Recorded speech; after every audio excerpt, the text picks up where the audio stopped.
যোৱাকালি আমাৰ বড়ো জনগোষ্ঠীৰ লোকসকলে বা মোৰ বড়ো ভাই ভনীসকলে ইমান ধুনীয়া বাগৰুম্বা নৃত্যৰ প্ৰদৰ্শন কৰিলে যে এতিয়া সমস্ত ভাৰতৰ ছ'চিয়েল মিডিয়াত ই অত্যন্ত ভাইৰেল হৈছে।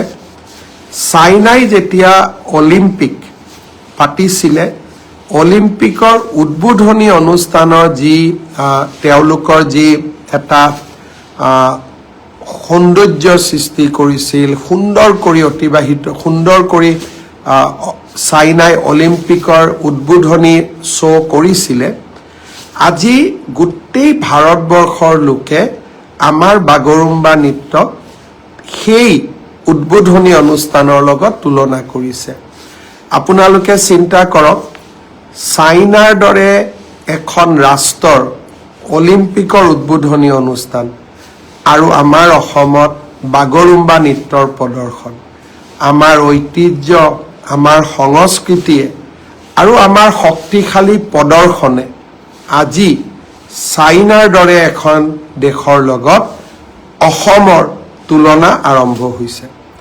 প্ৰধানমন্ত্ৰী নৰেন্দ্ৰ মোদী ডাঙৰীয়াই যোৱা কালিৰ পৰা আজিলৈকে কেইবাটাও টুইট কৰিছে আৰু আপোনালোক সকলোৱে জানে যে সমগ্ৰ বিশ্বতে তেখেতৰ ফলোৱাৰ্ছ আছে ছ'চিয়েল মিডিয়াত, ইনষ্টাগ্ৰামত, ফেচবুকত, টুইটাৰত। আৰু প্ৰধানমন্ত্ৰী মোদী ডাঙৰীয়া এক প্ৰকাৰ অসমৰ ব্ৰেণ্ড এম্বেচেডৰৰ দৰে বাগৰুম্বা নৃত্যক আজি বিশ্বৰ মঞ্চলৈ লৈ যোৱাত সহায় কৰিছে।